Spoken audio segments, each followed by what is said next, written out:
સાબરકાંઠાના Himmatnagar Idar state highway road પર triple અકસ્માત। બસ ચાલકે ઇકો કાર તેમજ મોટરસાઇકલને લીધી અડફેટે। ટ્રિપલ અકસ્માતમાં બાઇક ચાલક એકનું ઘટના સ્થળે મોત, બે ઘાયલોને 108 એમરજન્સી એમ્બ્યુલન્સમાં સારવાર અર્થે ખસેડાયા। ઈડર તરફથી જતી બસે ઇકો કાર તેમજ બાઇક ચાલકને અડફેટે લેતા ટ્રાફિક જામ। અકસ્માતને પગલે ઘટના સ્થળે લોકોના ટોળાટોળે એકઠા થયા। બસ ચાલક સામે વાહન ચાલકો સહિત રાહદારીઓમાં રોષ। પોલીસ ઘટના સ્થળે પહોંચી ટ્રાફિક સહિતની કાર્યવાહી હાથ ધરી।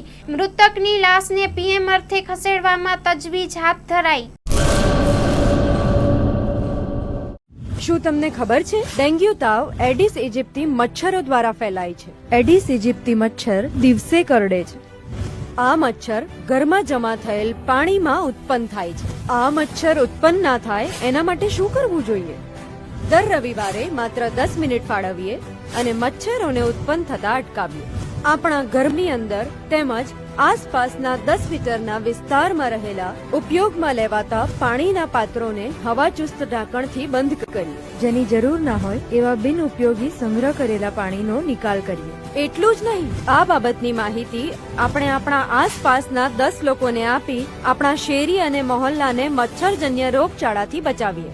આપણા પરિવાર માટે 10 મિનિટ ફાળવીએ, મચ્છરોની ઉત્પત્તિ અટકાવી મચ્છરજન્ય રોગોથી બચીએ। આરોગ્ય અને પરિવાર કલ્યાણ વિભાગ, ગુજરાત સરકાર દ્વારા જનહિતમાં જારી।